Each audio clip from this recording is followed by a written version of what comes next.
నిర్గమకాండం 25వ అధ్యాయం.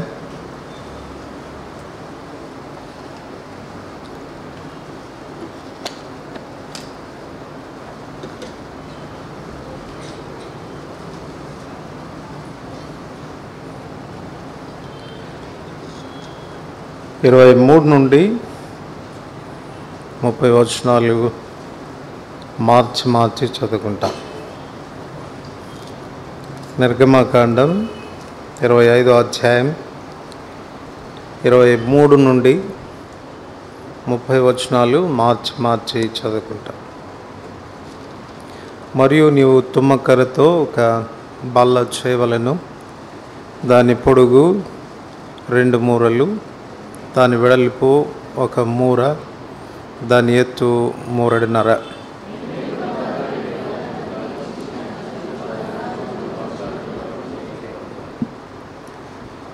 దాని చుట్టూ బెత్తడి బద్దను చేసి దాని బద్ద పైన చుట్టూను బంగారు జవను చేయవలను.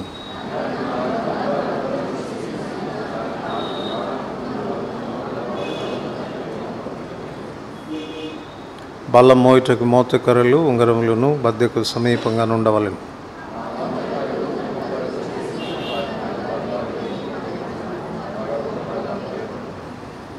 మరియు నీవు దాని పళ్ళెములను, దుపార్తులను, గిన్నెలను, పానీయార్పణమునకు పాత్రలను దానికి చేయవలను.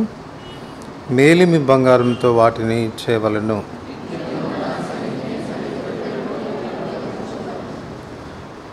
ప్రార్థన చేసుకుంటా.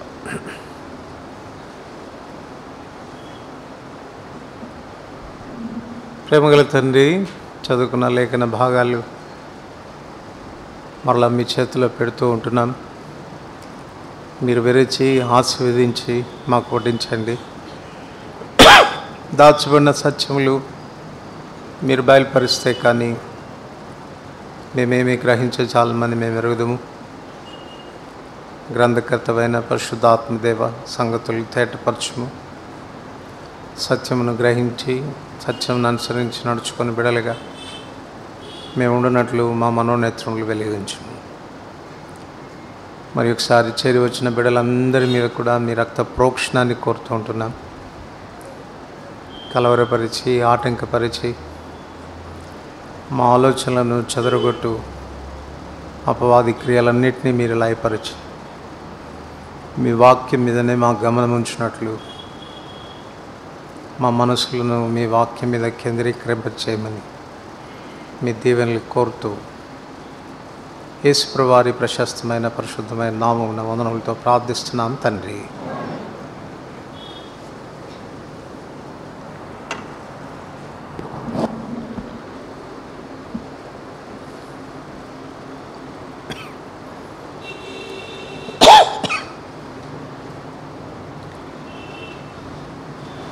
నిర్గమకాండం 25వ అధ్యాయం 23వ వచనం మరొకసారి అందరికి కలిసి చదువుకుంటాను. నిర్గమ 25:23. మరియు నీవు తుమ్మకర్రతో ఒక బల్ల చేయవలను, దాని పొడుగు 2 మూరలు, దాని వెడల్పు 1 మూర, దాని ఎత్తు 3.5. అలాగనే 25వ అధ్యాయము 10వ వచనం. 25వ అధ్యాయం 10వ వచనం. వారు తుమ్మకర్రతో ఒక మందసమును చేయవలను, దాని పొడుగు 3.5, దాని వెడల్పు 3.5, దాని ఎత్తు 3.5. ఇక్కడ 2 విషయాలు మనం చూడవచ్చు. ప్రత్యక్ష గుడారంలో ఉన్నటువంటి బల్లను గూర్చి, ప్రత్యక్ష గుడారంలో ఉన్న మందసమును గూర్చిన కొలతలు మనకు ఇక్కడ ఇవ్వబడ్డాయి. ప్రత్యక్ష గుడారంలోని ప్రతి వస్తువు కూడాను మన రక్షకుడైనటువంటి ప్రభువును సూచిస్తుంది అన్నటువంటి విషయాల గురించి మనం వింటూ వస్తూ ఉన్నాం. మందసం పైన ఉన్న కరుణాపీఠం, ఇది మన రక్షకుడైన యేసుక్రీస్తు ప్రభువారు, ఆయనే మన రక్షణ ఆధారము అన్నటువంటి విషయాన్ని బయలుపరుస్తుంది. చూడండి, రోమిలికి రాసిన పత్రిక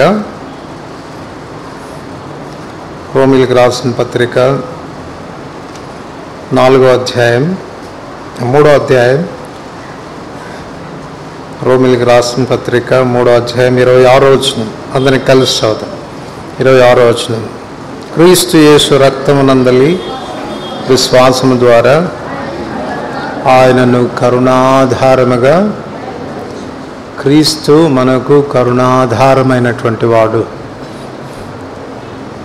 దేవుని చేత మనము కరుణీకరించబడ్డానికి, కరుణించబడ్డానికి ఆధారమైనటువంటి వాడు క్రీస్తు. ఆయనే ఒకవేళ ఆధారమై ఉండకపోతే ఏ మనుషుడు కూడా దేవుని చేత కరుణించబడి ఉండేవాడు కాడు.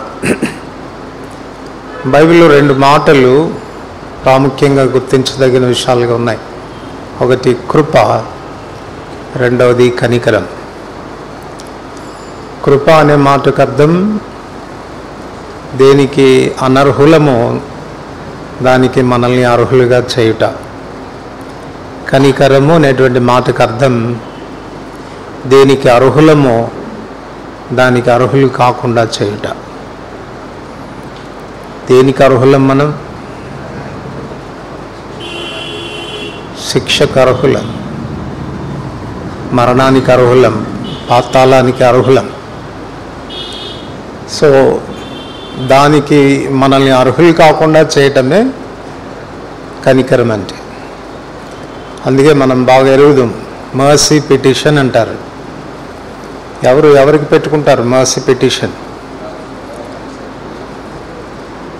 శిక్ష పొందినటువంటి వాడు రాష్ట్రపతికి ఈ పిటిషన్ పెట్టుకుంటాడు, ఈ మనవి.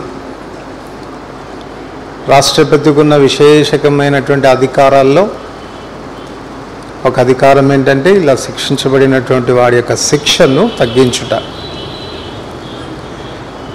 ఒకవేళ వాడి ఉరి శిక్ష పడితే ఉరి శిక్షను యావజ్జీవ కారాగార శిక్షగా తగ్గించడానికి రాష్ట్రపతి కనికరం చూపవచ్చు. వాస్తవానికి వాడు ఉరి తీయబడ్డానికి అర్హుడే, కానీ రాష్ట్రపతి కనికరాన్ని బట్టి వాడు ఆ ఉరిని తప్పించుకునేటువంటి ఆస్కారం అనేది ఉంది. ఆ ఉరిని తప్పించుకునేటువంటి ఆస్కారం. అట్లాగనే మనం అందరం దైవోగ్రతకు పాత్రులమైనటువంటి మనల్ని దేవుడు తన కనికరాన్ని మన ఎడల చూపించాడు. కారణం దానికి ఆధారమైన వాడు మన ప్రభు. ఎలా ఆధారమయ్యాడంటే ఆయన రక్తము వలన అని మనం చెప్తాం. ఆయన బలియాగము ద్వారా లేక మనకు ప్రత్యామ్నాయంగా తను ఆ శిక్షను భరించడం ద్వారా కరుణాధారమైనాడు. కనుక బలిపీఠం, మందసం అనేది కరుణాధారమైన మన ప్రభువును కూర్చున్న సంగతులను గురించి మాట్లాడుతుంది. దాని కొలతలు బల్ల యొక్క కొలతలతో మనం ఆలోచించి చూసినప్పుడు కాస్త పెద్దవిగా కనపడతాయి. సైజులో ఎత్తు మాత్రం సమానంగా ఉంటుంది, కానీ మీరు జాగ్రత్తగా పరిశీలిస్తే వెడల్పు పొడవులో ఈ కరుణాపీఠానికి బల్లకు వ్యత్యాసం కనపడుతుంది. బల్ల కంటే కరుణాపీఠం కాస్త పెద్దదిగా మనకు కనపడుతుంది. దీన్ని బట్టి మనం ఒక పాఠం మనం నేర్చుకోవచ్చు. కరుణాపీఠం చెంతకు ఎవరైనా రావడానికి అర్హులుగా ఎంచబడతారు.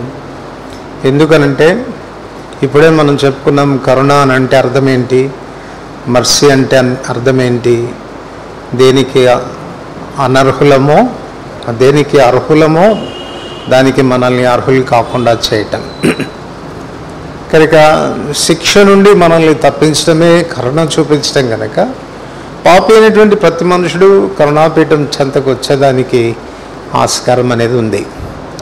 వేరే బల్ల విషయానికి వస్తే అందరికీ అక్కడికి ప్రవేశం లేదు. ఆ బల్ల దగ్గరికి ఎవరు వెళ్ళాలి? లేవికాండం 24వ అధ్యాయం. లేవికాండం 24వ అధ్యాయం 8వ వచనం. చదవండి.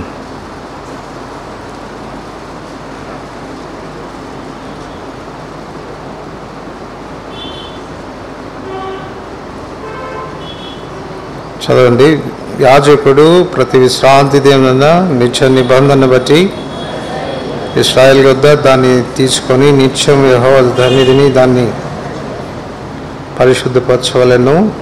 చదవండి.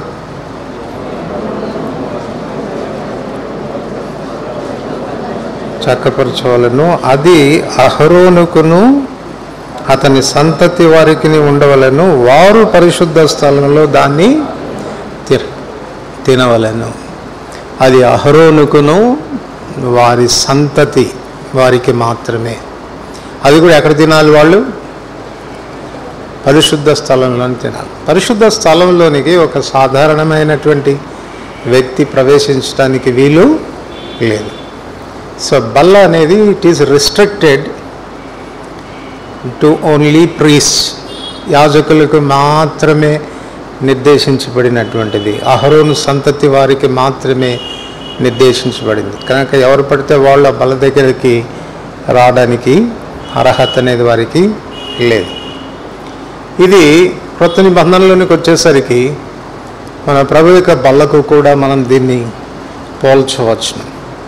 అందుకే ప్రభు బల్ల దగ్గరికి వచ్చినప్పుడు ఎవరు పడితే వాళ్ళు బల్ల దగ్గరికి రావడానికి వీలు లేదు అన్నటువంటి విషయాలు మనం చాలా స్పష్టంగా చదువుతాం. ప్రతి మనుషుడు తను తాను పరీక్షించుకున్న వాళ్ళను అలాగూ చేసి ఆ రొట్టెని తిని ఆ పాత్రలోనిది త్రాగవలను. అది ప్రభువు శరీరం అని వివేచింపగా తిని త్రాగువాడు తనకు శిక్షావిధి కనుకే తిని త్రాగుచున్నాడు. ఇందువల్లనే మీలో అనేకులు బలహీనులు రోగులైనారు, చాలామంది నిద్రించినారు. కనుక క్రొత్త నిబంధనలో ఈ బల్లకది సూచనగా ఉంది. ప్రతివాడు తను తాను పరీక్షించుకొనవలెను. ఏ విషయంలో పరీక్షించుకోవాలి అనంటే అది కేవలం అహరోను సంతతి వారైన లేవీయులకు మాత్రమే పరిమితమైంది. కనుక అహరోను సంతతి వారమేనా, అహరోను సంతతికి చెందిన లేవీయులమేనా అన్నటువంటి విషయం మనము నిర్ధారణ చేసుకోవాల్సినటువంటి అవసరత ఎంతైనా ఉంది. ఏంటి వాళ్ళల్లో ఉన్నటువంటి ప్రత్యేకత అని మనం ఆలోచన చేస్తే, ఎందుకు వారు మాత్రమే పరిశుద్ధ స్థలంలోనికి అనుమతించబడుతున్నారు, వారికి మాత్రమే ఆ సముఖపు రొట్టెలు తినటానికి అధికారం ఎందుకు వచ్చింది అని మనం ఆలోచన చేస్తే వాళ్ళల్లో కొన్ని ప్రత్యేకతలు కనపడతాయి. ఈనాడు క్రొత్త నిబంధన సంఘానికి చెందిన యాజక ధర్మానికి చెందిన వారము, రాజులైన యాజక సమూహంలో చేరిన వారము అని చెప్పబడుతున్నటువంటి మనలో కూడా వాళ్ళల్లో కనపడుతూ వచ్చినటువంటి ఆ సుగుణాలు మనలో ఉన్నాయా లేదా అనేది మనం చూసుకోవాల్సిన అవసరం ఉంది. కాలం మారినంత మాత్రాన దేవుడు తన స్టాండర్డ్స్ ఎప్పుడు కూడా మార్చుకోలేదు. ఆయన స్టాండర్డ్స్ ఎప్పుడు కూడా మారవు. ఏ కాలంలోనైనా ఆయన ఏకరీతిగా ఉన్నవాడు. ఏ కాలంలోనైనా ఆయన నియమాలు పద్ధతులు అనేది ఏకరీతిగా ఉంటాయి. కనుక ఈ కాలానికి సంబంధించినటువంటి మనం కృపాకాలంలో ఉన్నాము కనుక నిర్లక్ష్యంగా ఉందాము అని చెప్పడానికి వీలు లేదు. అదే పద్ధతిని మనం ఆచరించవలసినటువంటి వారంగా ఉన్నాం. మొట్టమొదటిగా మనం గమనిస్తే, ఎందుచేత ఈ లేవీలు, అహరోను సంతతి చెందిన ఈ లేవీలకు మాత్రమే ఆ పరిశుద్ధ స్థలంలో ప్రవేశము, ఆ రొట్టెలు తినే హక్కు వారికి ఉంది అని అంటే, ద్వితీయోపదేశకాండం 10వ అధ్యాయం, ద్వితీయోపదేశకాండం 10వ అధ్యాయం 8వ వచనం అందరికి కలిసి చదువుతాం. ద్వితీయోపదేశకాండం 10వ అధ్యాయం 8వ వచనం. నేటి వరకు జరుగునట్లు యెహోవా నిబంధన మందసం మోయుటకు, యెహోవా సన్నిధిని నిలుచుటకును, ఆయనను సేవించి ఆయన నామమును బట్టి దీవించుటకును లేవి గోత్రపు వారిని ఆ కాలంలో యెహోవా ఏర్పరచుకొనెను. సో ఎందుకు వాళ్ళను మాత్రమే దేవుడు అనుమతించాడు అని అంటే, దే వర్ చోజన్ పీపుల్, ఏర్పరచబడినటువంటి ప్రజలు వాళ్ళు. వాస్తవానికి వాళ్ళు దేవుని చేత ఏర్పరచబడ్డానికి వాళ్ళలో అర్హత లేదు మొదట కదా. వారి తండ్రి అయినటువంటి యాకోబు వారిని దీవించాల్సి వచ్చినప్పుడు ఆదికాండం 49వ అధ్యాయంలో ఏమని దీవించాడు చూడండి. ఆదికాండం 49వ అధ్యాయం, ఆదికాండం 49వ అధ్యాయం 5 నుండి 7 వచనాలు కలిసి చదువుకుంటాం. 5 నుండి 7 వచనాలు. షిమ్యోను, లేవి అనువారు సహోదరులు, వారి ఖడ్గములు బలాత్కారపు ఆయుధములు. నా ప్రాణమా వారి ఆలోచనలో చేరవద్దు, నా ఘనమా వారి సంఘములో కలుసుకునవద్దు. వారు కోపం వచ్చి మనుషులను చంపిరి, తమ స్వేచ్ఛ చేత ఎద్దుల గుదిగాలి నరములను తెగకొట్టిరి. వారి కోపం వేంద్రమైనది, వారి ఉగ్రతయు కఠినమైనది, అవి శపింపబడును. కనుక యాకోబు తన కుమారులైన లేవి షిమ్యోన్లను ఆశీర్వదించాల్సి వచ్చినప్పుడు తను ఆశీర్వదించలేదు కదా, వారిని శపించాడు. పైగా తన మిగిలిన ఇతర కుమారులకు తను చేసిన హెచ్చరిక ఏంటంటే, దయచేసి మీరు వారితో కలుసుకోవద్దు, వారితో చేరవద్దు, వారి కోపం చాలా వేంద్రమైంది, వారు హంతకులు, వారు శపించబడిన వారు అని వారిని గురించి తన తండ్రి ఆ ప్రవచనపూర్వకమైన మాటలు పలుకుతూ వచ్చినాడు. మరి ఇలాంటి శాపగ్రస్తమైన స్థితిలో ఉన్న ఈ లేవి సంతతి వారు ఎలాగ దేవుని ఏర్పాట్లోనికి వచ్చారు అని ఆలోచిస్తే నిర్గమాకాండం 32వ అధ్యాయంలో జరిగిన సంఘటన వారి జీవితంలో ఒక గొప్ప మలుపు తీసుకుని వచ్చినట్లుగా మనం చూడవచ్చు. నిర్గమాకాండం 32వ అధ్యాయం, నిర్గమాకాండం 32వ అధ్యాయం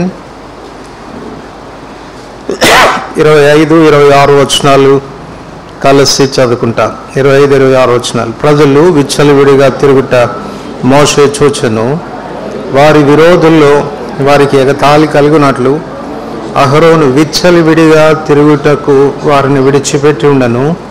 అందుకు మోషే ఆలయం యొక్క ద్వారమున నిలిచి, యెహోవా పక్షంగానున్న వారందరూ నా యుద్ధకు రండి అనగా లేవీలందరూ అతని యుద్ధకు కూడి వచ్చిరి. సందర్భం మనకు బాగా తెలుసు. దేవుడు ధర్మశాస్త్రాన్ని అనుగ్రహిస్తానని మోషేను కొండ మీదకి పిలిచాడు. ఆ కొండ మీద 40 రాత్రింబగళ్ళు మోషే ఉండిపోవాల్సి వచ్చింది. ఆలస్యం జరిగిన కాలం చేత ఇశ్రాయేలీయులు సహనాన్ని పోగొట్టుకొని అహరోను మీద ఒత్తిడి తీసుకొచ్చారు. ఆ మోషే అనేవాడు ఏమైపోయాడో మాకు తెలియదు, మా ముందర నడవడానికి ఒక దేవతను చేయమన్నారు. వారి యొక్క తీవ్రత, వారి కోపము, వారి సహనాన్ని చూచిన అహరోను భయపడి వారికి ఒక దూడను సిద్ధం చేశాడు. అప్పుడు ఇశ్రాయేలీయులు ఆ దూడ చుట్టూ చేరి గంతులు వేస్తూ సంతోషంగా నాట్యమాడుతున్న సందర్భం ఇది.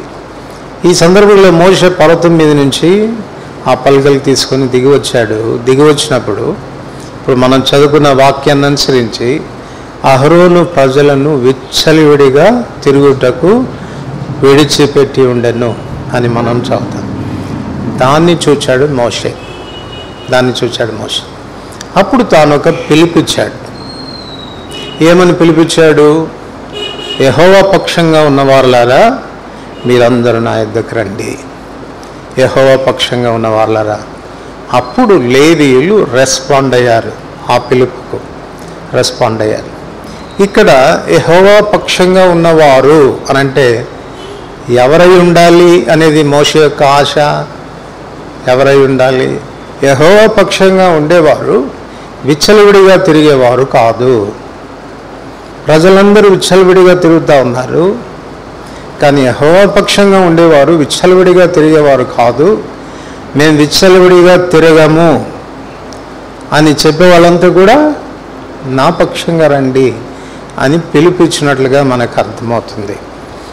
ఇక్కడ వాక్యానుసారంగా కూడా మనం ఆలోచన చేస్తే సామెతలు 29:18లో ఒక మాట మనం చదువుతాం. దేవోక్తి లేని ఎడల జనులు ఖర్చు లేక తిరుగుదురు, లేక విచ్చలివిడిగా తిరుగుదురు అనే భావం వస్తూ ఉంది. కనుక దీన్ని బట్టి మనకు అర్థమయ్యే విషయం ఏంటి అని అంటే, దేవుని వాక్యమును గూర్చిన భయం లేనటువంటి వారు, దేవుని ధర్మశాస్త్రాన్ని గూర్చినటువంటి భయం లేనిటువంటి వారు, వాళ్ళు ఎంత మాత్రము దేవుని ప్రజాని పిలువబడడానికి వీలు లేదు. వారు దేవుని పక్షంగా ఉన్నటువంటి వారు కాదు. ఈరోజు నేను కొత్తగా చదివాను ఇంగ్లీష్ బైబిల్లో, ఈ విచ్చలవిడి అనేటువంటి మాటకి ఏం రాశాడు చూద్దామని బైబిల్ తెరిచి చూసినప్పుడు నాకు చాలా ఆశ్చర్యం వేసింది. హీ లెఫ్ట్ దెమ్ నేకెడ్ అని రాయబడింది. ఎంత భయంకరమైన మాట చూడండి. వారిని దిగంబరులుగా వదిలిపెట్టాడంట. వారిని దిగంబరులుగా వదిలిపెట్టాడు. ఇది దేన్ని సూచిస్తుంది చెప్పండి? దేన్ని సూచిస్తుంది? ఆదాం చెప్పాడు కదా 3వ అధ్యాయంలో, ఆదామా ఎక్కడున్నావు అని ప్రశ్నించినప్పుడు, నేను నీ స్వరం వినబడినప్పుడు దిగంబరునిగా ఉంటేనే గనక భయపడి దాక్కుంటుని. ఇది మానవుని యొక్క పాప సంబంధమైన జీవితాన్ని గురించి మాట్లాడుతుంది. దిగంబరత్వం అనేది మానవుని యొక్క పాప సంబంధమైన జీవితాన్ని గురించి మాట్లాడుతుంది. కనుక పాపులు ఎవరు ఆయన సంబంధులు కానేరరు. పాపంలో ఉన్నటువంటి మనుషుడు ఎవడు కూడా ఆయన సంబంధి కానేరడు. యెషయా గ్రంథం 61వ అధ్యాయం 10వ వచనం మనందరికీ తెలుసు. శృంగారమైన పాగా ధరించుకున్న పెళ్లి కుమారుని రీతిగాను, ఆభరణములతో అలంకరించుకున్న పెళ్లి కుమార్తె రీతిగాను ఆయన నాకు రక్షణ వస్త్రమును. సో వస్త్రం అనేది మనకు దేవుడు అనుగ్రహిస్తున్న రక్షణతో పోల్చబడుతుంది. కప్పబడుట, ఆయన నీతి చేత మనం కప్పబడుట, నీతి అను పైబట్ట ఆయన నాకు ధరింపచేశాడు అనేది. కనుక యెహోవా సంబంధులు ఎవరు, యెహోవా పక్షంగా ఉన్నటువంటి వాళ్ళు ఎవరు, ఎందుకు వాళ్ళు దేవుని ఏర్పాటులోనికి వచ్చారు అని అంటే, తమ విచ్చలవిడి జీవితాన్ని వదిలిపెట్టుకోవడానికి, దిగంబర జీవితాన్ని వదిలిపెట్టుకోవడానికి, దేవుని యొక్క రక్షణ వస్త్రం చేత కప్పబడ్డానికి, ఆయన నీతి చేత ఆవరించబడ్డానికి ఇష్టపడి రెస్పాండ్ అయినటువంటి ప్రజలు వాళ్ళు. వాళ్ళకి తెలుసు మేమెంత శాపగ్రస్తులమో, మా గత జీవితం ఎంత భయంకరమైనటువంటి జీవితమో అన్నటువంటి విషయాన్ని వాళ్ళు ఎరిగారు. కానీ అందులోనే జీవించడానికి వాళ్ళు ఇష్టపడలేదు. ఎప్పుడైతే పిలుపు వచ్చిందో, ప్రభు పక్షంగా చేరేదానికి పిలుపు వచ్చిందో, వాళ్ళు వెంటనే రెస్పాండ్ అయ్యారు. తమ జీవితాన్ని మార్చుకోవటానికి వాళ్ళు ఇష్టపడ్డారు. తమ ప్రవర్తనని సరిదిద్దుకోవడానికి ఇష్టపడ్డారు. అందుచేత వాళ్ళు ప్రభు పక్షం వారైనారు. సో ఇది మొదటి విషయం. నీ జీవితంలో ఇది జరిగి ఉండకపోతే, నీ గత పాప సంబంధమైన జీవితాన్ని వదిలిపెట్టుకొని రక్షణ చేత, దేవుని చేత కప్పబడ్డానికి, నీతి చేత కప్పబడ్డానికి ప్రభు పక్షంగా నువ్వు చేరిన వాడు కాకపోతే, నువ్వు ఆయన ఏర్పాటులోనికి వచ్చినటువంటి వాడివి కానేరవు. ఇక్కడికి రాత్రి మనల్ని మనం పరిశీలించుకోవాల్సినటువంటి అవసరం ఉంది.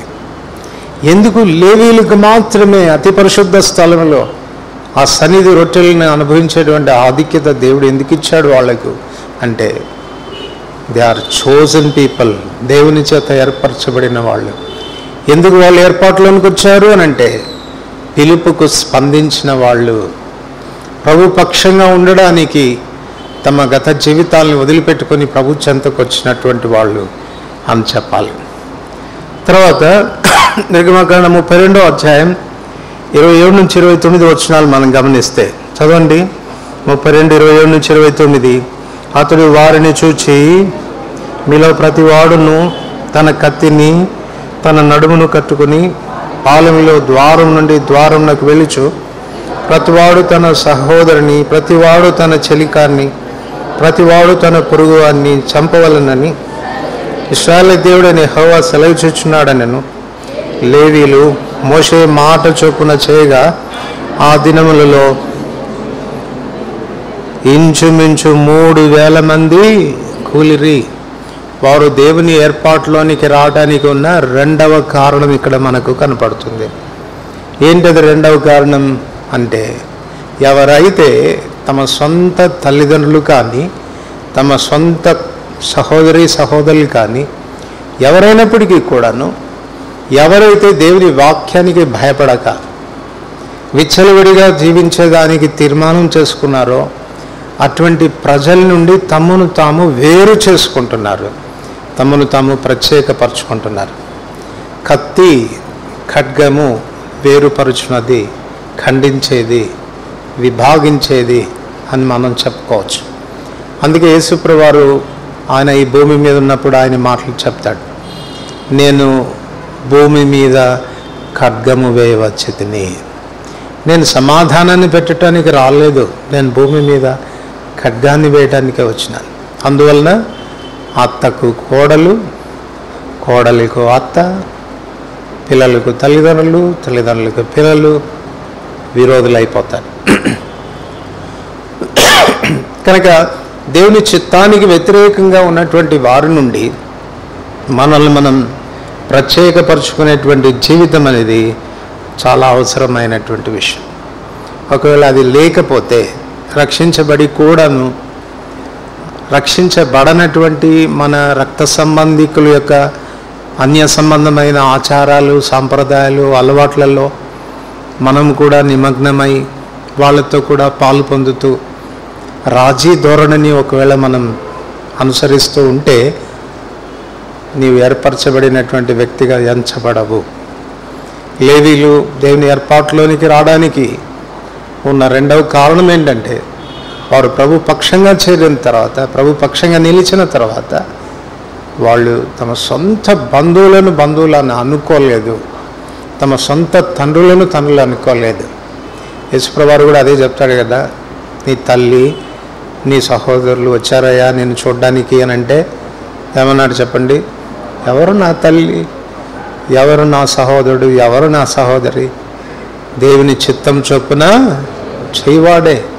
దేవుని చిత్తానికి వ్యతిరేకంగా చేసేవాడు నా తల్లి కాదు, నా సహోదరుడు కాదు అన్నటువంటి భావంలో అని చెప్పినట్టుగా మనకు అర్థమవుతుంది. తర్వాత మూడవది, వాళ్ళు దేవుని ఏర్పాటులో ఇంకా రావడానికి ఉన్నటువంటి మూడవ కారణం మనం గమనిస్తే 30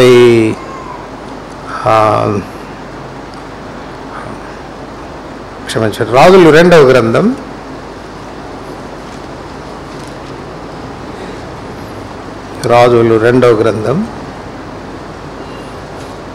9వ అధ్యాయం 32వ వచనం. రాజులు 2వ గ్రంథం 9వ అధ్యాయం 32వ వచనం. అందరూ కలిసి, అతడు తల ఎత్తి కిటికీ తట్టు చూచి నా పక్షమందున్న వారు ఎవరైనా అడగగా 2-3 పరిచారకులు పైనుండి తొంగి చూచిరి.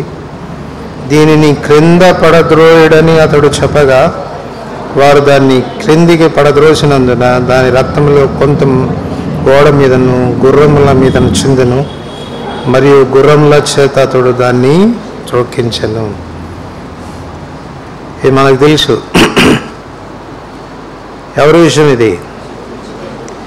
యెజబెల్ని గురించినటువంటి సంగతి. యెహూ వచ్చి అంటున్నాడు, నా పక్షంగా ఉన్నవారు ఎవరు అనంటే 2-3 పై నుంచి తొంగి చూశారంట. ఒకవేళ మీరు నా పక్షంగా ఉన్నవాళ్ళు అన్నదానికి రుజువు ఏంటి చెప్పండి? ఇక్కడ నా పక్షంగా ఉన్నవారు అన్నదానికి రుజువు ఏంటి అంటే, నా కమాండ్స్ని, నా ఆజ్ఞను పాలిస్తారు మీరు, దానిని క్రిందికి పడద్రోయడి. రిస్క్తో కూడిన పనే, అందులో రాణి ఒకవేళ పడద్రోస్తే ఏం జరుగుతుందో ఏమో, ప్రమాదం కూడా ఉంది. అయినా కూడా యెహూ యొక్క మాటకు వాళ్ళు లోబడ్డారు. కనుక దేవుని పక్షంగా మనం ఉన్నాము అని అంటే, దేవుని పక్షంగా ఉన్నాము అన్న దానికి రుజువు ఏంటంటే మనం ఆయన పరిచారకులుగా ఉండాలి. ఎంత రిస్క్తో కూడినటువంటి పని అయినా కూడా ఆజ్ఞాపించగానే బేషరతుగా చేసేదానికి మనము ఇష్టపడాలి. లేవీలో అదే మనకు కనపడుతుంది. తమను తాము ప్రత్యేకపరచుకోవడం మాత్రమే కాక సొంత తల్లిని, సొంత తండ్రిని, అన్నదమ్ములను వాళ్ళను చంపడం, తమ సొంత హస్తాలతో చంపడం అంత సులభమైనటువంటి విషయమా? మోషే ఆజ్ఞాపించినప్పుడు వాళ్ళు మోషే మాటకు బేషరతుగా లోబడినారు. ప్రత్యేకపరచుకోవడానికి ఇష్టపడడం మాత్రమే కాక మోషే యొక్క పరిచారకులుగా ఆజ్ఞను శిరసాహించే వ్యక్తులుగా ఉన్నారు. కనుక పరిచారకులుగా ఉండాల్సిన లక్షణం అదే కదా. యోహాను సువార్త 2వ అధ్యాయం 5వ వచనంలో కూడా యేసు తల్లి అయినటువంటి మరియ చెప్పే మాట, ఆయన మీతో చెప్పునది చేయుడి, ఆయన మీతో చెప్పునది చేయుడి. వాళ్ళు నిజమైన పరిచారకులుగా అక్కడ రుజువుపరుచుకున్నారు. ఏమీ ప్రశ్నించలేదు, ఎదురు చెప్పలేదు, ఏం చేయమంటే అది చేశారు. ఇది నాన్న దేవుని బిడలంగా మనం నిశ్చయపరచుకోవాల్సిన విషయం ఏంటి అని అంటే, ఆయన ఏర్పాటులోనికి వచ్చామా? రాజులైన యాజక సమూహం దేవుని చేత ఏర్పరచబడినటువంటి ప్రజ అని మనం అంటున్నాం కదా. నిజంగా మనం ఆయన చేత ఏర్పరచబడినటువంటి ప్రజలమేనా? లేవీయుల్లాగా ప్రభు పిలుపుకు మనం స్పందించామా? చూడండి, అదొక మాట. అపోస్తల కార్యములు 5వ అధ్యాయం, అపోస్తల కార్యములు 5వ అధ్యాయం 14వ వచనం. అపోస్తల కార్యములు 5వ అధ్యాయం 14వ వచనం. ప్రజలు వారిని ఘనపరచుచుండిరి, పురుషులను స్త్రీలను అనేకులను మరి ఎక్కువగా విశ్వాసులై ప్రభు పక్షమున చేర్చబడిరి. ప్రభు పక్షమున చేర్చబడిన వాళ్ళు ఎవరు? విశ్వాసులైనటువంటి వారు. అపోస్తలులు వాళ్ళకు చెప్పినటువంటి మాటలందు వాళ్ళు విశ్వసించారు. రోమా 10:17 మనందరికీ తెలుసు. వినుట వలన విశ్వాసం కలుగును, వినుట క్రీస్తుని గురించిన మాట వలన కలుగును. వీరికి మోషే మాట మీద విశ్వాసం కలిగింది. ప్రభు పక్షంగా ఉన్నవారులారా మీరందరూ రండి అని అంటే మోషే మాట యందు విశ్వాసం ఉంచి వాళ్ళందరూ మోషే పక్షంగా చేరారు. ఈనాడు దేవుని మాటకు లోబడిన వ్యక్తివేనా? దేవుని వాక్యానికి విశ్వాసం ఉంచినటువంటి వ్యక్తివేనా? ఆయన వాడవేయవా? ఆయన పక్షాన చేరావా? అపోస్తల కార్యములు 2వ అధ్యాయంలో పేతురు ద్వారా కూడా ప్రభు ఈ పిలుపు ఇస్తాడు కదా వారికి, మూర్ఖులైన ఈ తరము వారికి వేరై మీరు రక్షణ పొందండి. ఆ వాక్యం అంగీకరించిన వారు, ఆ వాక్యం ఎందు విశ్వాసం ఉంచినటువంటి వాళ్ళు ప్రభు పక్షంగా చేరారు. కనుక మొదటిగా మనం దేవుని వాక్యానికి రెస్పాండ్ అయిన ప్రజలంగా ఉండాలి. రెండవది ప్రత్యేకించబడినటువంటి ప్రజలంగా ఉండాలి. మూడవది ఆయన పరిచారకులంగా ఆయన ఏం చెప్తే బేషరతుగా దాన్ని నెరవేర్చేటువంటి వ్యక్తులుగా ఉండాలి. అట్లాంటి వాళ్ళే ఆయన ఏర్పాటులోనికి వచ్చినటువంటి వారు. రెండవది లేవీల్లో కనపడేటువంటి ప్రాముఖ్యమైనటువంటి సంగతి ఏంటంటే, చూడండి, మొదటి సమూయేలు గ్రంథం 21వ అధ్యాయం. మొదటి సమూయేలు గ్రంథం 21వ అధ్యాయం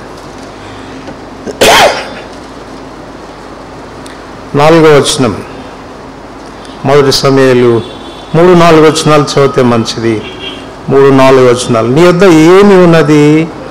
5 రొట్టెలు కానీ మరేమీ కానీ ఉండిన ఎడల అది నాకిమ్మని యాజకుడైన అహీమెలకుతో అనగా, యాజకుడు సాధారణమైన రొట్టె నా యొద్ద లేదు, పనివారు స్త్రీలకు ఎడంగానున్న వారైతే ప్రతిష్ఠితమైన రొట్టెలు కలవని దావీదుతో నేను.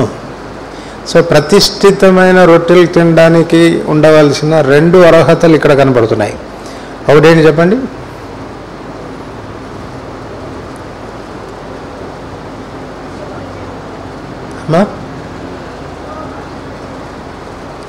ఈ వచనం ప్రకారంగా 21వ అధ్యాయం 4వ వచనం, మళ్ళీ ఒకసారి చదవండి. 4వ వచనం. యాజకుడు సాధారణమైన రొట్టె నా యొద్ద లేదు, పనివారు స్త్రీలకు ఎడమగానున్న వారైతే ప్రతిష్ఠితమైన రొట్టెలు కలవని దావీదుతో అనెను. స్త్రీలకు ఎడమగా ఉన్నవారు. రెండవది పనివారు. పనివారు స్త్రీలకు ఎడమగా ఉన్నవారు. స్త్రీలకు ఎడమగా ఉన్నవారు అనంటే ప్రతిష్ఠితమైన జీవితాన్ని కాపాడుకున్నటువంటి వారు అని అర్థం. కొత్త నిబంధనలోనికి ఒకవేళ వస్తే స్త్రీ ఎవరితో పోల్చబడుతుంది? సంఘంతో. యాకోబు పత్రిక 4వ అధ్యాయం 4వ వచనం, వ్యభిచారుణులారా ఈ లోక స్నేహం దేవునితో వైరమని మీరెరగరా. వ్యభిచారుణులారా, ఈ లోక స్నేహం అంటే లోకంతో ఎవరైతే స్నేహిస్తారో వాళ్ళని ఎవరితో పోలుస్తున్నాడు? వ్యభిచారం చేసిన వాళ్ళతో సమానంగా పోలుస్తున్నాడు. ఇక లేవీలకున్నటువంటి రెండవ ప్రత్యేకత ఏంటి? ఎందుకు వాళ్ళకు మాత్రమే ఆ అతి పరిశుద్ధ స్థలంలో ఉన్న రొట్టెలు తినడానికి వాళ్ళకి అర్హత వచ్చింది అని అంటే, వాళ్ళు స్త్రీ సాంగత్యము ఎరగనటువంటి వారు, స్త్రీ సాంగత్యం వలన అపవిత్రులు కానటువంటి వారు. ప్రకటన గ్రంథంలో కూడా అదే కదా మనం చదువుతాం. చూడండి 14వ అధ్యాయం, ప్రకటన గ్రంథం 14వ అధ్యాయం 4వ వచనం, వీరు స్త్రీ సాంగత్యమున అపవిత్రులు కాని వారును స్త్రీ సాంగత్యం ఎరగని వారునై ఉండి. సో స్త్రీ సాంగత్యమున అపవిత్రులు కానివారు. ఇక్కడ రక్షించబడినటువంటి మనం మీద ఉన్నటువంటి గొప్ప బాధ్యత ఏంటంటే, మన ప్రతిష్టతను మనం కాపాడుకోవాల్సినటువంటి అవసరం ఉంది. లేవీయులు దేవుని చేత ప్రతిష్ఠించబడ్డారు, దేవుని చేత వాళ్ళు అభిషేకించబడ్డారు. మందిర సంబంధమైన సేవ చేయడానికి, గుడారంలో ప్రవేశించడానికి, ఆ గుడార సంబంధమైన సేవ చేయడానికి వారు అర్హులుగా చేయబడ్డారు. అందు మాత్రం చేత వారు ఆషామాషిగా జీవించడానికి వీల్లేదు. తమ ప్రతిష్టతను వారు కాపాడుకోవాల్సినటువంటి బాధ్యత వారి మీద ఉంది. అలాగనే దేవుని ప్రజలమైన మనం, ఈ దినాన యాజక సమూహంగా పిలువబడుతున్నటువంటి మనం, మన ప్రతిష్టతను మనం కూడా కాపాడుకోవాల్సినటువంటి అవసరం ఉంది. దేని నుంచి? లోక స్నేహం నుంచి. మొదట లోకంతో మనం స్నేహించకూడదు, అది గుర్తుపెట్టుకోవాలి. లోకంతో స్నేహించినట్లయితే ఏం జరుగుతుంది అని అంటే, రోమా 12వ అధ్యాయం 2వ వచనం ప్రకారం లోకమును ఒకవేళ మనం స్నేహిస్తే ఏం జరుగుతుంది చెప్పండి? లోక మర్యాదను అనుసరించేవారం అవుతాం. ఇంగ్లీష్లో కన్ఫార్మ్డ్ అనేటువంటి మాట వాడాడు. కన్ఫార్మ్డ్ అనేటువంటి మాటకు అర్థం ఏంటి అని అంటే ఏకీభవించుట అని అర్థం. వారితో మనం ఏకీభవిస్తాం. ఎంత మనం ఒకరితో స్నేహం ఎక్కువగా చేస్తామో వాళ్ళ మాటల్ని అంత సులభంగా మనం త్రోసివేయలేం. వాళ్ళ మాటలను అంత సులభంగా మనం కాదని చెప్పలేం. ఎందుకు? మన స్నేహితుల యొక్క మనోభావాల్ని మనం ఏం చేయము, దెబ్బతీయడానికి ప్రయత్నం చేయం కదా. వీడు నా ప్రాణ స్నేహితుడు, నేను దీన్ని కాదు అని అంటే ఏమనుకుంటాడో ఏమో, ఎట్లా చెప్పాలి వీడికి నేను దీన్ని కాదు అని. ఎందుకు నీకు ఆ పరిస్థితి వచ్చింది? వాడిని బాధ పెట్టలేని పరిస్థితి నీకు ఎందుకు వచ్చింది అని అంటే, వాడితో అంత స్నేహం చేశావు కాబట్టి. అందుకే దేవుని వాక్యం ఏమి హెచ్చరిక చేస్తుంది అని అంటే, ముందు స్నేహించవద్దు. మనకు తెలుసు కదా, పాత నిబంధన కాలంలో ఆహాబుతో ఎవరు వియ్యమందారు? ఆహాబుతో ఎవరు స్నేహం చేశారు? యెహోషాపాతు స్నేహం చేశారు. యెహోషాపాతు ఆహాబుతో స్నేహం చేసిన కారణం చేత ఏమైంది చెప్పండి? ఆహాబు చెప్పిన మాటను యెహోషాపాతు కాదు అని లేకపోయాడు. He agreed, సమ్మతించాడు. లోకంతో నువ్వు స్నేహం చేస్తే ఆ స్నేహం నిన్ను వారితో రాజీ పడేటట్టుగా చేస్తుంది. వారి మనసులను సంతోషపెట్టేదానికి నువ్వు వారితో రాజీ పడేటట్టుగా చేస్తుంది. రాబోతుల మంది కదా మనం సంపాదించుకోవాలి, అది ఇంకా మన శత్రువుల చేతిలో ఉంది, నేను దాని మీద యుద్ధానికి పోవాలనుకుంటున్నాను, నువ్వు కూడా నాతో కూడా వస్తావా అంటే ఈ అయ్యగారు అంటారు, నేను నీ వాడినే, నా ప్రజలు నీ వాళ్ళే, నీ ఆలోచనే నా ఆలోచన, నీ తలంపులే నా తలంపులు. మానసికమైన వ్యభిచారము అని చెప్పాలి దీన్ని.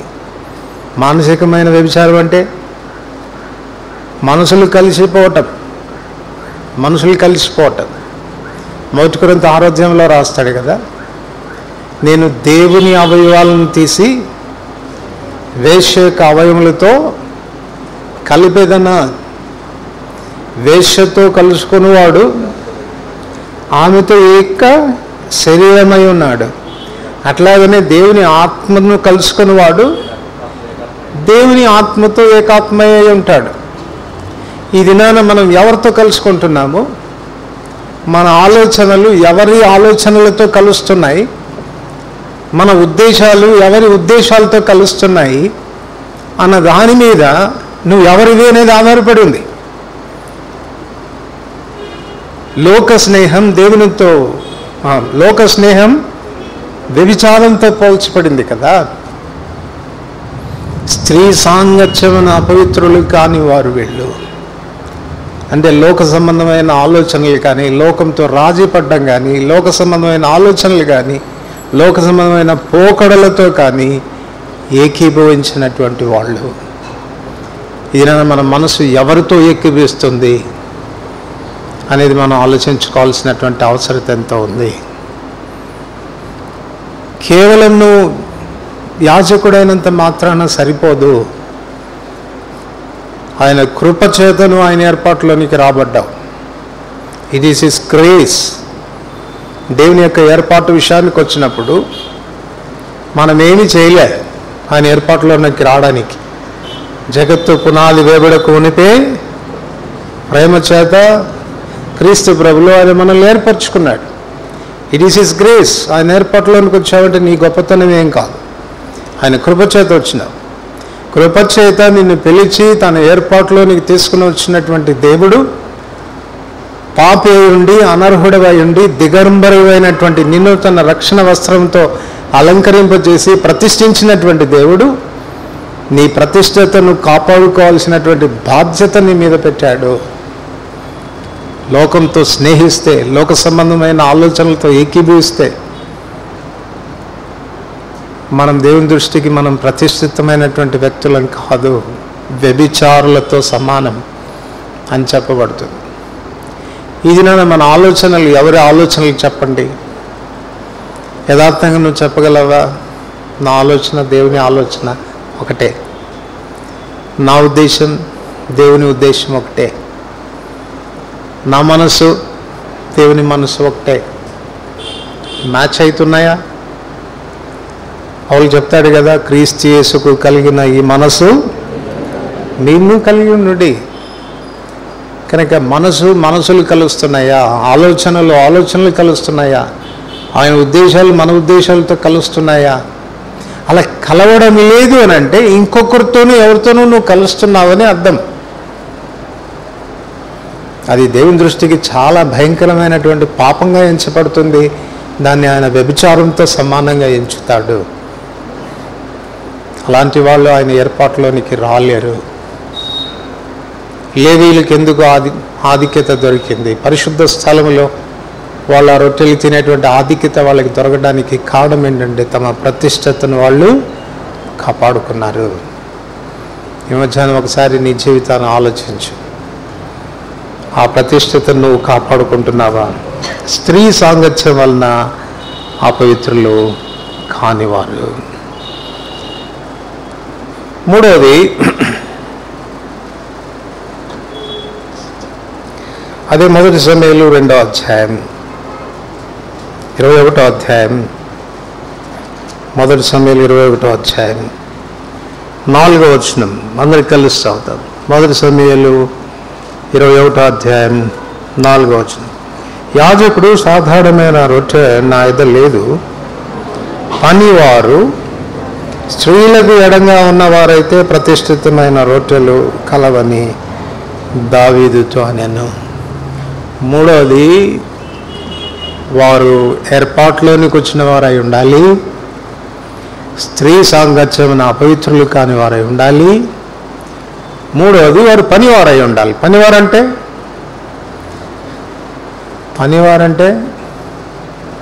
వాళ్ళ పని ఏంటో వాళ్ళకి తెలియాలి, వాళ్ళ పనిలో వాళ్ళు నిమగ్నమై ఉండాలి. వాళ్ళ పనిలో వాళ్ళు నిమగ్నమై ఉండాలి. వారికి అప్పగించబడిన పరిచర్య విషయంలో వాళ్ళు ఎంత మాత్రము కూడా నిర్లక్ష్యమైన వైఖరి వహించడానికి వారికి వీలు లేదు. నిర్లక్ష్యమైన వైఖరి వహించడానికి వీలు లేదు. వీళ్ళ పని ఏంటి చెప్పండి? పరిశుద్ధ స్థలంలో లేవికాండం 24వ అధ్యాయం. లేవికాండం 24వ అధ్యాయం. లేవికాండం 24వ అధ్యాయం మొదటి 4 వచనాలు కలిసి చదువుతాం. మరి యెహోవా మోషేకి ఇలా సెలవిచ్చెను, దీపం నిత్యము వెలిగించబడినట్లు ప్రదీపం కొరకు దంచి తీసిన అచ్చమైన ఒలీవ నూనెను తేవలని ఇశ్రాయేలుకి ఆజ్ఞాపించుము.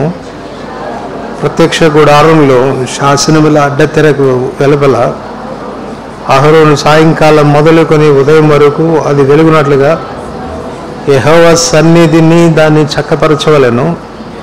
ఈ మీ తరతరములకు నిత్యమైన కట్టడ. అతడు నిర్మలమైన దీపవృక్షం మీద ప్రదీపంలోను యెహోవా సన్నిధిని నిత్యము చక్కపరచవలెను. అదే అధ్యాయం 8-9 వచనాలు, 7 నుంచి 9 వచనాలు. ఒక్కొక్క దొంతి మీద స్వచ్ఛమైన సాంబ్రాన్ని ఉంచవలెను. అది యెహోవా ఎదుట మీ ఆహారమునకు జ్ఞాపకార్థమైన హోమముగా ఉండును. యాజకుడు ప్రతి శ్రాంతి దినమున నిత్య నిబంధన బట్టి ఇశ్రాయేలు వద్ద దాన్ని తీసుకొని నిత్యం యెహోవా సన్నిధిని చక్కపరచవలెను. కనుక వాళ్ళకి ప్రధానంగా అక్కడ 2 కార్యాలు మనకు కనపడతాయి. ఒకటి, దీపం నిత్యము వెలుగుచూ ఉండునట్లుగా చూడాల్సిన బాధ్యత వాళ్ళది. రెండవది, ఆ సన్నిధి రొట్టెలను వాళ్ళు సవరిస్తూ రావాలి, దాని మీద సాంబ్రాణి ఉండునట్లుగా చూడాలి. తర్వాత ప్రతి విశ్రాంతి దినాన ఆ రొట్టెలను మార్పు చేస్తూ రావాలి. కంటిన్యూగా ఈ పని వాళ్ళు నిమగ్నమై ఉండాలి. ఈ దీపం ఎప్పటి నుంచి ఎప్పటి వరకు వెలుగుతూ ఉండాలి? సాయంకాలం మొదలుకొని ఉదయం వరకు వెలుగుతూ ఉండాలి. అంటే నిద్రపోవడానికి వీలుందా? వాళ్ళు నిద్రపోవడానికి వీలుందా? సో కంటిన్యూగా వాళ్ళు ఈ పనిలో నిమగ్నమై ఉండాలి, ఈ పని చేస్తూ ఉండాలి. మరి యాజకులమైనటువంటి మన పని ఏంటి? వాళ్ళకి ఎందుకు ఆ రొట్టెలు తినే ఆధిక్యత దొరికిందంటే వాళ్ళు పనివారు, వాళ్ళకి అప్పగించబడినటువంటి బాధ్యతని నిర్వర్తిస్తున్నటువంటి వారు. ఈ దినాన మనము ఆదివారం వచ్చేసి లాక్కొని తిని వెళ్ళిపోతాం మరి కదా. ఇవ్వకపోతే చాలా కోపంగా చూస్తాం కూడా, ఎందుకు ఇవ్వవు నువ్వు అన్నట్టు. నువ్వు తిను, ఏ అనుమానం లేదు, తినొచ్చు. కానీ పౌలు రాస్తే ఒక చక్కని మాట వాడతాడు. తెస్సలోనికీయులకు రాసిన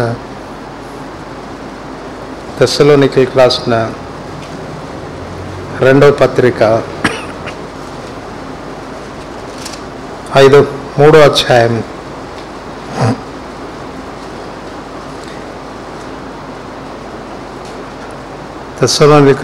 2వ పత్రిక 3వ అధ్యాయం 8 నుంచి 10 వచనాలు కలిసి చదువుతాం. ఎవని యొద్దను ఉచితముగా ఆహారం పుచ్చుకొనలేదు, మేము మీలో ఎవరికి భారంగా ఉండకూడదని ప్రయాసంతోనూ కష్టంతోనూ రాత్రింబగళ్ళు పనిచేయచు జీవనం చేస్తుని, మీరు మమ్మల్ని పోలి నడుచుకున్న వాళ్ళని మమ్మల్ని మాదిరిగా కనపరుచుకుంటకే ఇలాగ చేస్తాం, కానీ మాకు అధికారం లేదని చేయలేదు. మరియు మేము మీ యొద్ద ఉన్నప్పుడు ఎవడైనాను పని చేయనొల్లని ఎడల వాడు భోజనం చేయకూడదని మీకు. పని చేయకపోతే ఏం చేయకూడదంట? ఈ ప్రిన్సిపల్ ఎప్పుడు పెట్టుకోవాలి? మనం ఇళ్లలో కూడా పెట్టుకోవాలా. ఊరికే పని చేయకుండా తిని పడుకునే సోమరులైన వ్యక్తులు దేవుని ఏర్పాటులోనికి వచ్చినటువంటి లేవీలు కాదు. పని చేయని వాడు ఏం చేయకూడదు? భోజనం చేయ.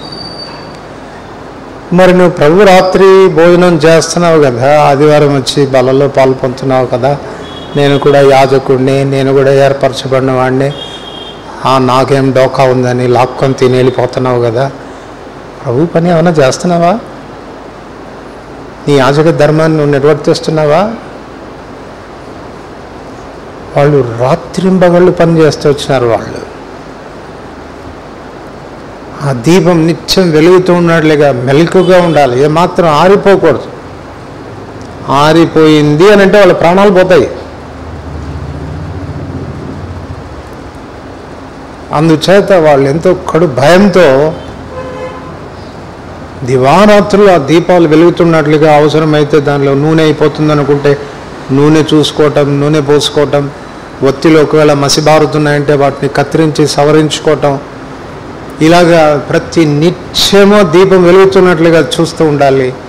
ఆ రొట్టెలు ఎప్పటికప్పుడు ప్రతి శనివారం వాటిని మార్చటం, వారమంతట్లో వాటిని సవరిస్తూ రావటం, క్రమపరుస్తూ రావటం చేయాల్సినటువంటి బాధ్యత వాళ్ళ మీద ఉంది. ఈ దినాన నువ్వు ఆయన పనివాడివేనా ఆయన రొట్టెలో పాలు పొందడానికి? యాజకుడు ఎంత చక్కగా చెప్తున్నాడు, నా దగ్గర వేరే రొట్టెలు ఏవి లేవు కానీ వాళ్ళు పనివారై ఉండాలి, స్త్రీ సాంగత్యాన అపవిత్రులు కాని వారై ఉండాలి. అట్లాంటి వాళ్ళైతే వాళ్ళు తినవచ్చు, ఏ అభ్యంతరం లేదు. వారమంతటిలో ప్రభు పనిలో ఏం పని చేశావని నువ్వు చెప్పగలవు ధైర్యంగా? నీకు అప్పగించబడినటువంటి బాధ్యతల్లో ఏం నిర్వర్తిస్తున్నావు? ఎంతవరకు బాధ్యత వహిస్తున్నావు? ఎంతవరకు నమ్మకంగా ఉన్నావు? అసలు నీ పని ఏంటో నువ్వు ఎరుగుదువా? నీ స్థానం ఏంటో నువ్వు ఎరుగుదువా? దేవునికి అప్పగించిన బాధ్యత ఏంటో నువ్వు ఎరుగుదువా? వీటిని గూర్చిన ఏ గమనం లేకుండా, ప్రభు పని మీద అసలు ఏ చింత లేకుండా, భారం లేకుండా, బాధ్యత లేకుండా ఆదివారం వచ్చి ఆ బలంలో నువ్వు పాలు పొందితే నీకు ఆశీర్వాదం అంటావా?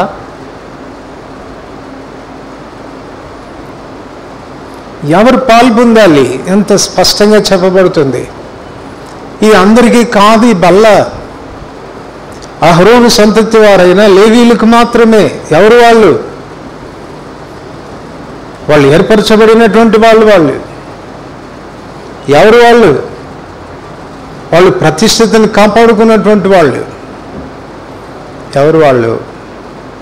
ప్రభు పనిలో నిరంతరము నిమగ్నమైనటువంటి.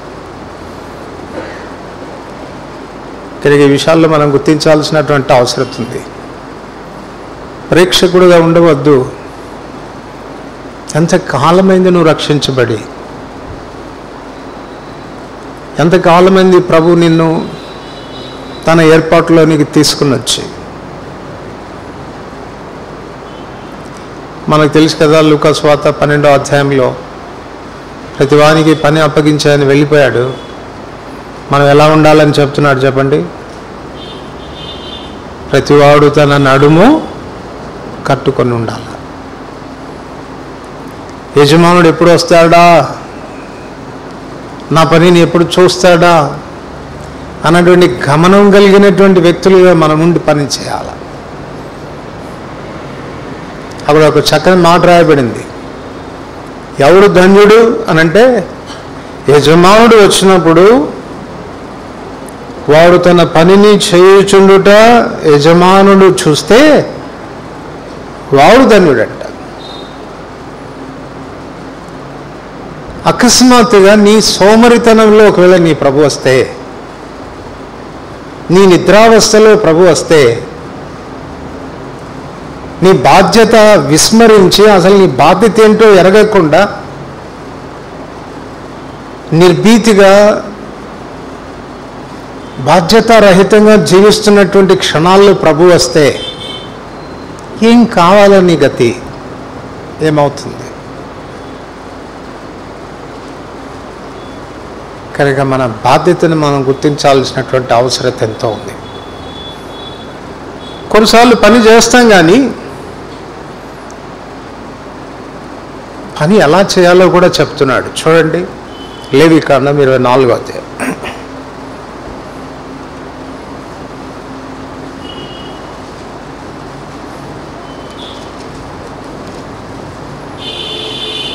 లేవికాండం 24వ అధ్యాయం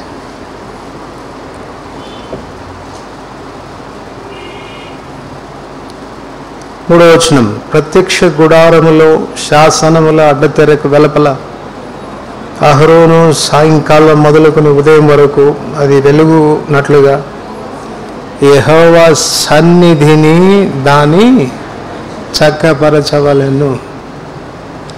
ఆ చిన్న మాట గుర్తించదగింది. యెహోవా సన్నిధిని. నేను ఏం చేస్తున్నాను అన్నది ప్రాముఖ్యమైనది కాదు, నేను ఎక్కడ ఉండి చేస్తున్నాను అనేది ప్రాముఖ్యమైనది. ఎక్కడ ఉండి చేయాలి వాళ్ళు? యెహోవా సన్నిధిని. అంటే వాళ్ళు చేసే ప్రతి పరిచర్యలో వాళ్ళు ఈ గమనంలో ఉండాలి. నేను ఎక్కడున్నాను? నేను యెహోవా సన్నిధిలో ఉన్నాను. నేను యెహోవా సన్నిధిలో ఉన్నాను. యెహోవా సన్నిధిలో ఉండి పరిచర్య చేస్తున్నాను. ఆ గమనంలో ఉంటే కొన్ని విషయాలు మనకు జరుగుతాయి. నిజంగా ఆ గమనంలో ఉన్నాను. కొన్నిసార్లు ప్రభు పనులు చేస్తాం, కానీ ఈ భయం ఉండడం లేదు మనకు. సన్నిధిలో నిలబడి చేస్తున్నాను, దేవుని సన్నిధిలో నేను ఉన్నాను అన్న గమనం మనకు ఉండడం లేదు. అందువల్ల మన వైఖరి సరిగా ఉండదు, మనం చేసే పద్ధతి సరిగా ఉండదు, మనం మాట్లాడే విధానం సరిగా ఉండదు, మనం ప్రవర్తించే విధానాలు సరిగా ఉండవు. ఏది నీకు అప్పగించబడినా, ఎంత లీస్ట్ పరిచర్య అయినా, ఒక మందిరం ఊడ్చే పరిచర్య అప్పగించబడినా, నేను ఎవరి సన్నిధిలో ఉండి చేస్తున్నాను? దేవుని సన్నిధిలో ఉండి చేస్తున్నాను. ఆ గమనంలో అనేది మనం ఎప్పుడు ఉండాలి. కీర్తన 2వ అధ్యాయం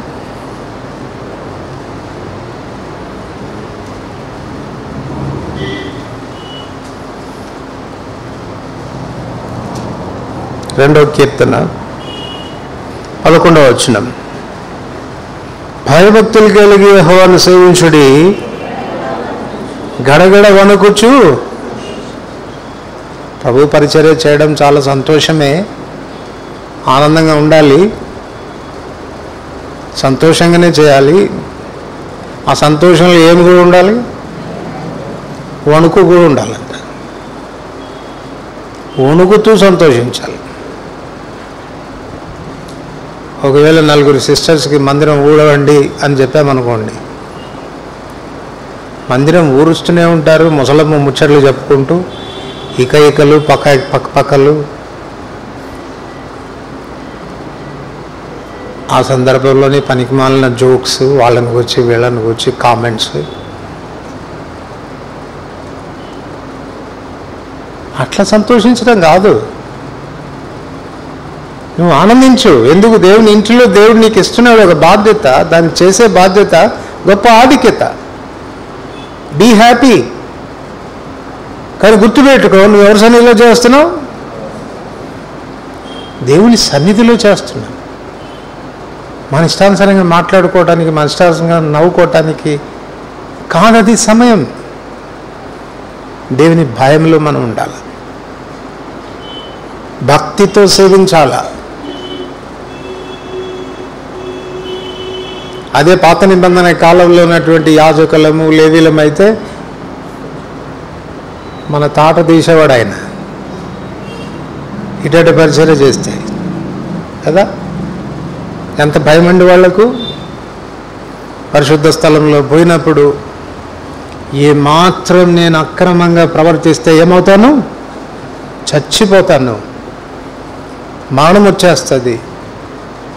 అంత కాన్షియస్లో చేసేవాళ్ళు వాళ్ళు. ఇది నన్ను ఎందుకు? మన పరిచర్యలో జీవం ఉండదు, మనం చేసే పరిచర్యలో జీవం ఎందుకు ఉట్టిపడదు?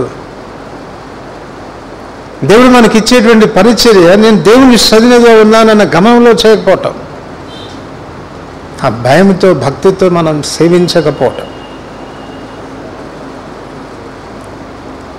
ఎందుకు వాళ్ళకి ఆధిక్యత? వాళ్ళకి మాత్రమే ఎందుకు ఆధిక్యత? ఆ రొట్టెలు తినే ఆధిక్యత? వాళ్ళు పనివారు, వాళ్ళ బాధ్యత ఎరిగినటువంటి వారు.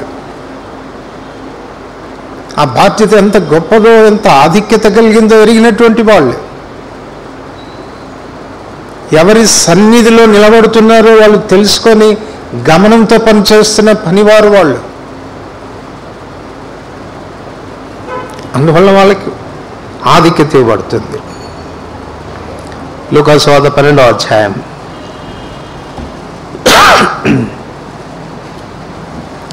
లూకా సువార్త 12వ అధ్యాయం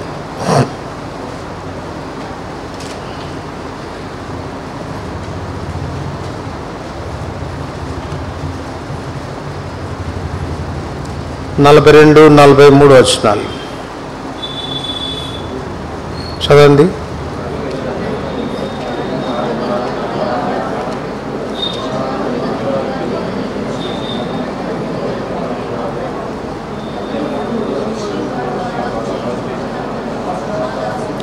చాలు.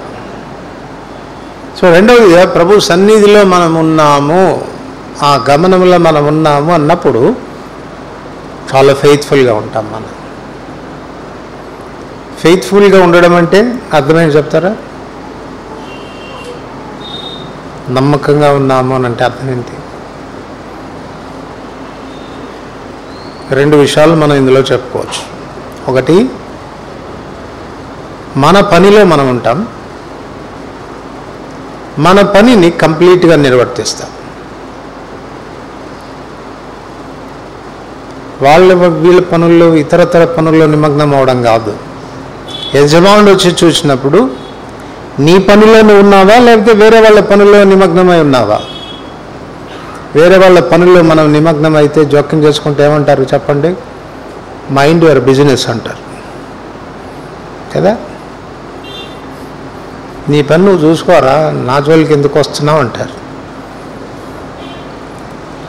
ఇప్పుడు దేవుడు కూడా మనల్ని వచ్చి చూసినప్పుడు ఏ పనిలో ఉండాలి? మనం నాకు అప్పగించబడిన పనిలో ఉండాలి. రెండవది, ఆ పనిని నిర్వర్తిస్తూ నేను కనపడాలి. I should complete it. అది ఎప్పుడు వస్తుంది మనకు? ఈ గమనం ఎప్పుడు వస్తుంది? నా పనిలోనే నేను ఉండాలి, నా పనిని ఎట్టి పరిస్థితుల్లో నేను కంప్లీట్ చేయాలి అన్న భావన మనలోనికి ఎప్పుడు వస్తుంది అని అంటే, ఇఫ్ యు ఆర్ ఫెయిత్ఫుల్, నువ్వు నమ్మకమైన వాడు అయితే. నువ్వు ఎప్పుడు నమ్మకమైన వాడుగా ఉంటావు అనంటే, ఆయన సన్నిధిలో నేనున్నాను అన్న గమనంలోనూ ఉంటే. నన్ను చూస్తున్నాడు ఆయన, నా పనిని చూస్తున్నాడు, నన్ను సూపర్వైజ్ చేస్తున్నాడు. నేను కూర్చుండుట తెలుసు, నేను లేచుట తెలుసు, నేను ఏం మాట్లాడతానో తెలుసు, ఏం తలస్తానో తెలుసు, నేను సంతోషంగా పనిచేస్తున్నానా తెలుసు, సణుక్కుంటూ చేస్తున్నానా తెలుసు. He knows everything. He is my supervisor. ఆయన సన్నిధిలో నేనున్నాను అన్న గమనంలో నువ్వు ఎప్పుడైతే ఉంటావో, యూ విల్ బి ఫెయిత్ఫుల్, నమ్మకంగా ఉంటావు. అప్పుడు నీ పనిలో నువ్వు నిమగ్నమై ఉంటావు. నీ పనిని కంప్లీట్ చేయాలి అన్న ఆతురత నీలో ఉంటుంది. అదే పౌలు అంటాడు, క్రీస్తు యేసు చేత దేని నిమిత్తం నేను పట్టబడిదునో దాన్ని పట్టుకోవాలని నేను ఆతురత వల్ల ఉంటుంది. దాని కొరకు మనం ప్రాకులాడతాం, మనం ప్రయాసపడతాం. లూకా సువార్త 1వ అధ్యాయం 75వ వచనం. లూకా సువార్త 1వ అధ్యాయం 75వ వచనం నేను చదువుతాను చూడండి. క్రింది భాగంలో ఉంది, మన జీవితకాలం అంతయు నిర్భయులమై ఆయన సన్నిధిని పరిశుద్ధముగాను నీతిగాను ఆయనను సేవింపను. పరిశుద్ధముగాను నీతిగాను ఆయన సన్నిధిని సేవింపను. ఆయన సన్నిధిలో ఆయన్ని సేవించాల్సి వచ్చినప్పుడు ఎలా సేవించాలి? ప్రభువుని సేవించాల్సి వచ్చినప్పుడు అపవిత్రమైన చేతులతో ఆయన సేవ చేయకూడదు. తిమోతికి రాస్తూ పౌలు అంటాడు కదా, గొప్ప ఇంటిలో వెండి పాత్రలు, బంగారు పాత్రలు, మట్టి పాత్రలు, కర్ర పాత్రలు, కొన్ని ఘనతకు కొన్ని ఘనహీనతకు వినియోగించబడతాయి. వీటిలో చేరక తను తాను ప్రత్యేకపరచుకొని పరిశుద్ధపరచుకొని యజమానుడు వాడుకోవటకు అర్హమైన పాత్రగా ఉండాలి. ఇప్పుడు చెప్పండి, యజమానుని ఇంటిలో ఉన్నటువంటి ఈ పాత్రలన్నిటిలో యజమాను వాడుకునే అర్హమైన పాత్ర ఏది? చాలా పాత్రలు ఉన్నాయి. గొప్ప ఇంటిలో వెండి పాత్రలు, బంగారు పాత్రలు, కర్ర పాత్రలు, మట్టి పాత్రలు ఉంటాయి. దేన్ని వాడుకుంటాడు?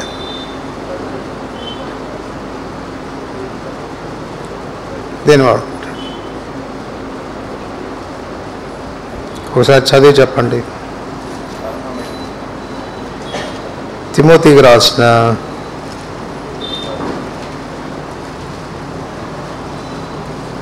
రెండవ పత్రిక 2వ అధ్యాయం. తిమోతికి రాసిన 2వ పత్రిక 2వ అధ్యాయం 20వ వచనం అందరికీ తెలుసు. గొప్ప ఇంటిలో వెండి పాత్రలను, బంగారు పాత్రలను మాత్రమే కాక కర్రవియు మంటివి కూడా ఉండును. వాటిలో కొన్ని ఘనతకు కొన్ని ఘనహీనతకు వినియోగింపబడును. ఎవడైనను వీటిలో చేరక తను తాను పవిత్రపరచుకునే నెడల వాడు పరిశుద్ధపరచబడి యజమానుడు వానుడుకున్నటకు అర్హమై ప్రతి సత్కార్యమునకు సిద్ధపరచబడి ఘనత నిమిత్తమైన. ఇప్పుడు చెప్పండి, ఏ పాత్రను వాడుకుంటాడు ఆయన?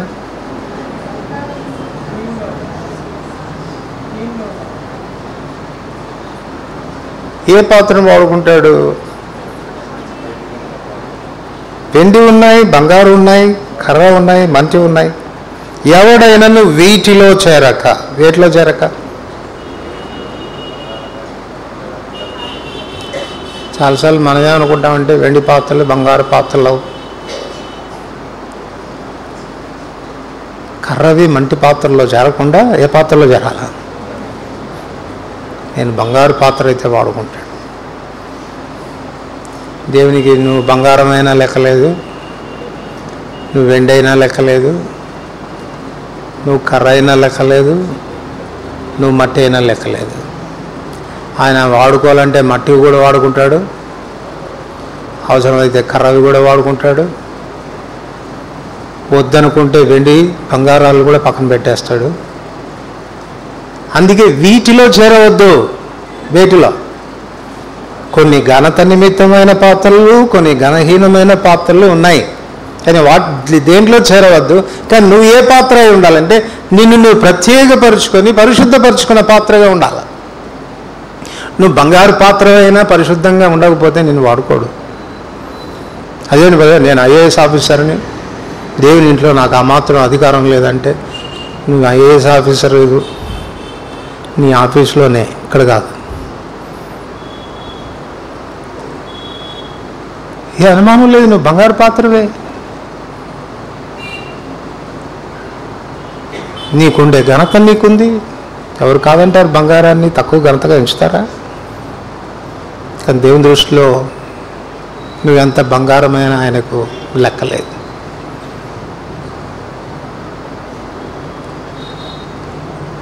ఆయనకు కావాల్సింది పవిత్రమైన పాత్ర. ఒకవేళ అది మట్టి పాత్ర అయినా కూడా ఒకవేళ క్లీన్గా ఉంటే దేవుడు వాడుకుంటాడు ఆ పాత్రని. దాన్నే ఘనత నిమిత్తమైన పాత్రగా చేస్తాడు.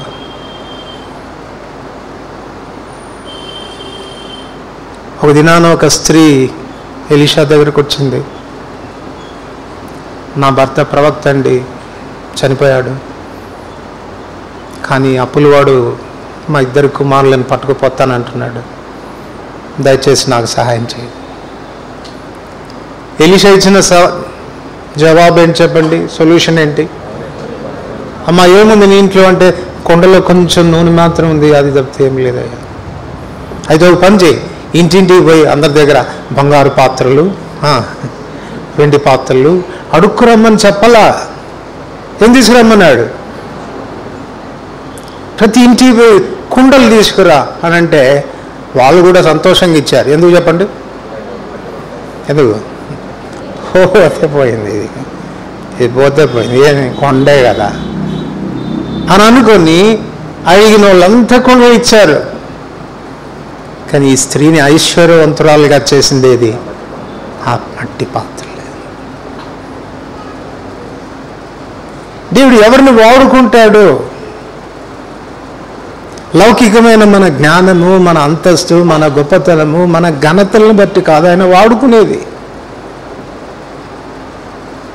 ఆయనకు కావాల్సింది పవిత్రమైనది. ఎవడైనా వీటిలో చేరక తనతోని ప్రత్యేకపరుచుకొని పవిత్రపరుచుకుంటే అట్టి వాడు దేవుని దృష్టికి ఘనత నిమిత్తమైన పాత్రగా ఉంటాడు. వాడిని దేవుడు వాడుకుంటాడు. ఆయన సన్నిధిని పరిశుద్ధులంగా సేవించాలా.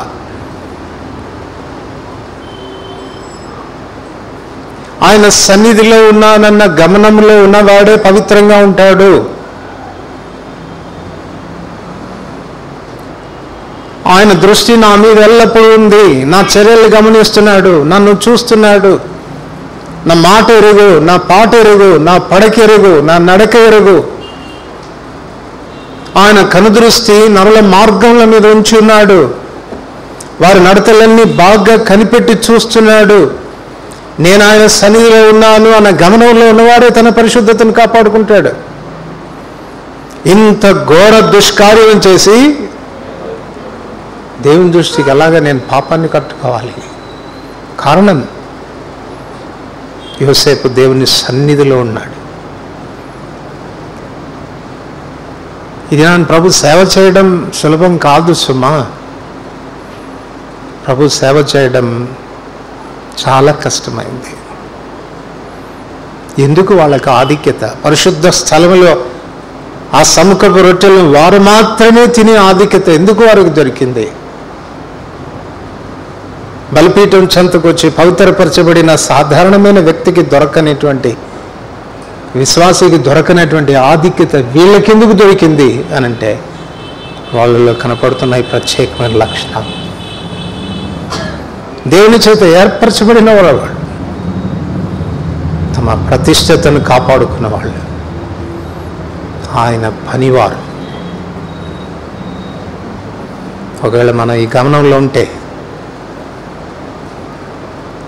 ఆయన పనివారము అన్న గమనంలో ఉంటే ఆయన పనేంటో ఎరుగుదాం. సాయంకాలం మొదలుకొని ఉదయం వరకు ప్రభు రాక పర్యంతం ఆయన పనిలో నిమగ్నమై ఉండాలి. ప్రేక్షకుడిగా ఉండవద్దు, నిద్రావస్థలో ఉండవద్దు, సోమరిపోతుగా ఉండవద్దు. ఆయన దూరంగా ఉన్నాడులే, ఎప్పుడో వస్తాడులే, మనం తిందాము, త్రాగుదాము, వాళ్ళని వీళ్ళని కొడదాము, అక్రమంగా ప్రవర్తిస్తాము, పరుల జోలికి పోతా ఉందాము అన్నటువంటి విధానంలో ఒకవేళ నీ జీవితాన్ని కొనసాగిస్తూ వస్తే అకస్మాత్తుగా ఆయన ప్రత్యక్షమైనప్పుడు సిగ్గుపడేటువంటి పరిస్థితి మన జీవితంలో కలుగుతుంది. అది రాకుండా జాగ్రత్త పడతారు. నిజమైన లేవీలుగా, ప్రతిష్ఠించబడిన లేవీలుగా, ఆయన ఏర్పాట్లో ఉన్నటువంటి లేవీలుగా, ఆయన పనివారమైన లేవీలుగా మనల్ని మనం కనపరుచుకుందాం. ప్రార్థన చేసుకుంటాం.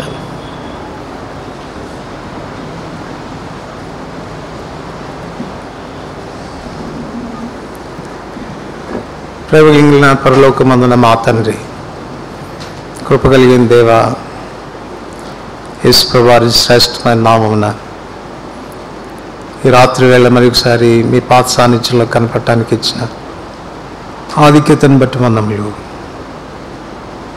చదువుకున్న లేఖన భాగముల ద్వారా మీరు మాతో మాట్లాడుతూ వచ్చినారు. వందములు. మా కరుణాధారమైనటువంటి దేవా, మా పోషకుడు అయిన మా ప్రభువా, మీ చేత మేము పోషించబడవలసి ఉంటుండగా పరిశుద్ధ సాన్నిధ్యంలోనికి మీరు మాకు ప్రవేశం ఇచ్చి మమ్మల్ని తృప్తిపరచాలని, ఆ జీవాహారంతో మమ్మల్ని పోషించాలని ఆ జీవ జలం చేత తృప్తిపరచాలని మీరు ఆశపడుతూ ఉంటుండగా మేము ఎలా ఉండాలి అన్న విషయాలు చాలా పర్యాలు విస్మరిస్తూ ఉంటున్నాం. లేవీయులైన వారిని, అహరోను సంతతిని ఆ పరిశుద్ధ స్థలంలోనికి మీరు ఆహ్వానించి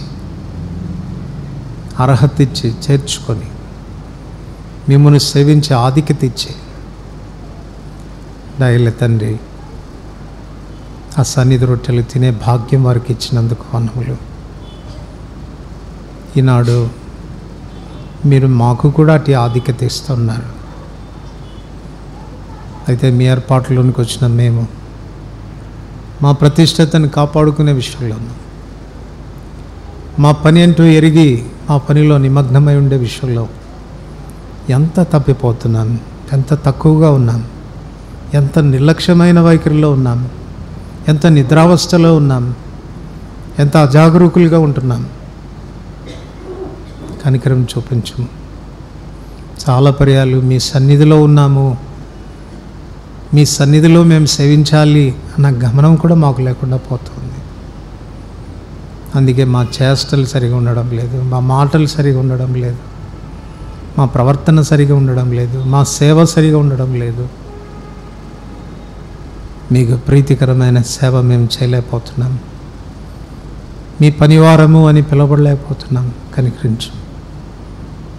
మీ రక్త ప్రోక్షణ క్రిందికి నన్ను మమ్మల్ని తెచ్చుకుంటుండగా క్షమించము, సరిచేయము, ప్రతిష్ఠించము. వాక్య ప్రకారం మా జీవితాన్ని మలుచుకోవటానికి కృపనిమ్ము.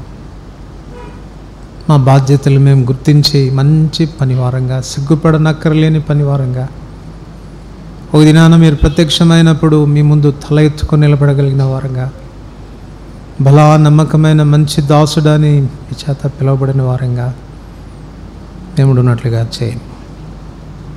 మీ దీవెనలు కోరుకుంటూ తిరిగి వెళ్తుండగా మీ ఆశీర్వాదాలతో పంపించమని యేసు ప్రభు నామమున వందనములతో ప్రార్థిస్తున్నాం తండ్రి. తండ్రి, కుమార పరిశుద్ధాత్మ దేవుని ప్రేమ, సహవాసం, కాపుదల ఇప్పుడు యుగముల పర్యంతం సదాకాలం మనందరికీ కలుగునుగాక.